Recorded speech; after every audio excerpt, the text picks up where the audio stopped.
Hello Axl community, we're here in Brooklyn, New York. My name is Andrew. This is Lauren, this is Kimber, and we got Axl Foundations today. And so what Axl Foundations is it is a mobility workout. We're working on range of motion, flexibility, core stability, and also an introduction to what this bar is, okay? So the first thing that we're gonna start with is we're gonna be moving the bar. We'll pick it up, it's 11 pounds, it's nice and light. We wanna keep our hands wide and place the chest all the way above the chest, taking a step back here and engaging our trunk. What does that mean? I mean squeezing the midline of your core. So thinking about pulling your pelvis up towards your rib cage. Press your knuckles to the ceiling and start to do a gentle march out, preventing any serious rocking from one side to the other, keeping nice and stable. What you want to think about doing is pressing through the ball of your foot while engaging the core. This is nice and easy mobility. You can perform this series of exercises before any workout as a warm-up, or simply something to do to try and mobilize your body if you're feeling a little bit sore as an active recovery. Similar to a yoga or maybe a restorative session, okay? Pressing through the ball of the foot, we have just 4 reps. 3, 2, 1. Good, and we're gonna take the bar, we're actually going to drop it straight down. We're gonna learn what this is called. This is an Axl Atlas Rack. So we're gonna hold the bar on top. If it's uncomfortable for your shoulder, you may start where Kimber is with the hands on the outside of the bar. We're going to start with our feet wide, and we're gonna perform a trunk rotation as well as a hip rotation from one side and gently back to the other. We want to take the bar and we want to rotate it all the way forward. The other thing you can do is that as you start to mobilize from one side to the other, you can squeeze the back glute. So if I'm turning this way, I'm squeezing my right glute. If I'm turning this way, I'm squeezing my left glute. We're going to feel a nice stretch through the front side of the hip flexor as we rotate over and get the chest open. You'll feel the muscles in your trunk, your rotation muscles, start to pull open as we go from one side to the next. Excellent. We're going to take the bar, we're going to keep our wide stance, we'll press it all the way forward.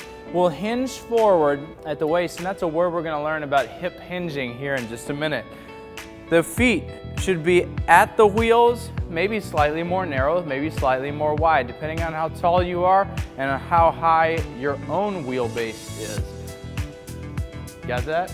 We're going to be shifting to the right side. I know I make bad jokes.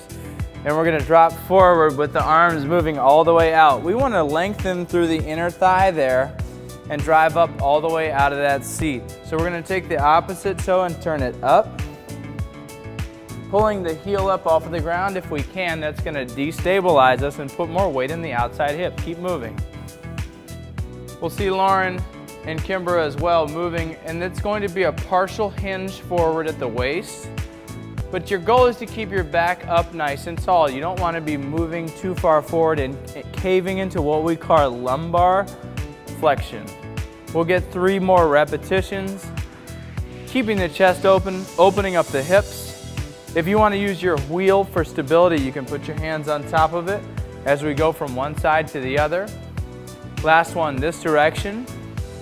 We'll keep our feet now placed in the same.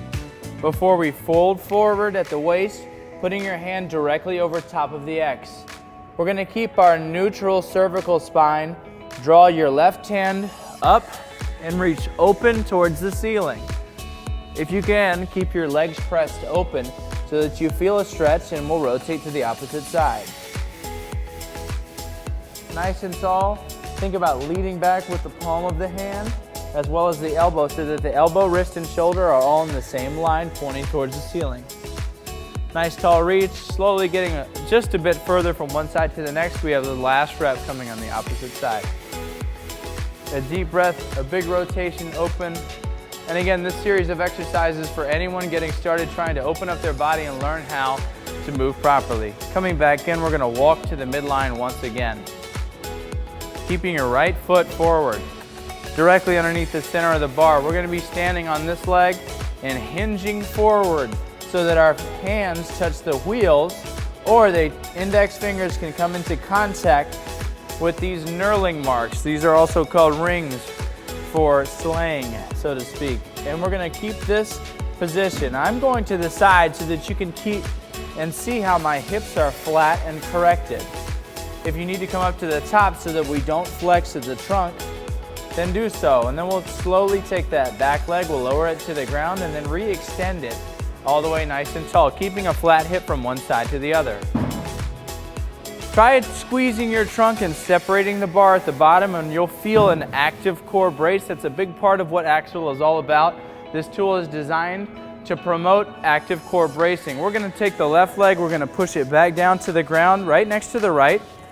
Meet the 2 feet together and then lift the right foot back up towards the wall. We're thinking about putting a footprint on the wall behind you. Lauren actually came up with that term and she was the one that coined it for us. So we're going to put a footprint on the wall. We're going to keep the toe directly down to the ground while squeezing the core, separating the bar, and keeping a very active core brace. Kimber's doing a great job of keeping her hips flat. We're going to do one more repetition before we come up into our next activity. Bringing the bar back straight and keeping the body up nice and tall, we're going to come into a figure 4 squat. This is a hip opening exercise. Also a balance and stability exercise. It may be challenging just to hold this, and it looks similar to some other poses that we've seen in group fitness classes. We're going to sit down into the back of the heel of the standing leg, keeping your hands on top of the wheels, and you'll feel an opening happening in the crossed hip, right? And the crossed leg will rise back up to the top and then we'll sink deeper into the seat once again. Hands are going to the top, but you don't want to go so low that the back starts to flex forward. You'll get 2 more repetitions on this side. Chest up nice and tall and maintaining our balance as we go forward one more time, sitting deep into the seat and switching legs. The right leg is going to be centered. The left leg crosses over. Chest is up nice and tall. Take a big deep breath and try to find that balance there before we come down and sit into one side. You may find a difference between one heel and the other. Your dominant hip is going to be a little bit tighter as you sit down deep into the seat. And in this case, my left leg, as you can see, is a little bit tighter than my right. Completely normal to see some side-to-side differences. That's one of the things we want to look at when we're moving through these Axl primary movements and functional movements. We'll do 2 more repetitions on this side, sitting the butt deep, and last one to go. Good. Before bringing the feet down and finding our index fingers on these knurling marks once again, we have 2 more exercises to go through during our Axl Foundations class. Number 1, we want to separate the bar. We'll find a flat back and we're going to push from the floor out. This is called a standing rollout, and it means push to plank. So we're going to push the leg out into a plank and learn where that active core bracing happens. This time we're going to keep the knuckles directly over the hands and brace through the core before retracting back into that half hinge, half knee bend position. Let's try that rep one more time. If we don't find our stability here, let's just hold the plank or even come down to the knee where we find that core brace, separating the bar, finding that, and then pulling all the way back to the top. That's just fine, but we want to find where that plank is happening and that stabilization is happening while pressing the knuckles into the ground. Coming all the way back up to the top. This is the signature Axl exercise. We'll do 1 more. Good. Pull back in, keeping the core nice and tall, and this is our last mobility exercise. We started off with the bar up above the head, and now we're going to come into what we call an overhead squat. If you have shoulder issues, we do not advise you performing this exercise, but just keeping the bar over the head so that you feel the mobility in the shoulder. You may start with a gentle stretch, opening up and back. Once we are able to move the bar there, you can try an overhead squat. The overhead squat looks like this. We press our knuckles to the ceiling. We try to separate the floor with our feet, and we slowly sit back into a full squat, dropping the knees and thighs to parallel. Parallel to the ground, sitting deep once again. And if our mobility is challenged by that, we may just come into a regular front squat like Kimber is practicing right now. We'll do 2 more repetitions, separating the floor, engaging the core, and dropping down. Last rep. Good. and rising back up to the top. Releasing the bar, we'll place it back down on the ground in front of us. That is our Axl Foundations class. If you practice each one of these exercises on a daily basis, guaranteed to improve your mobility and get you ready for our loaded and more challenging movements. Thanks, guys.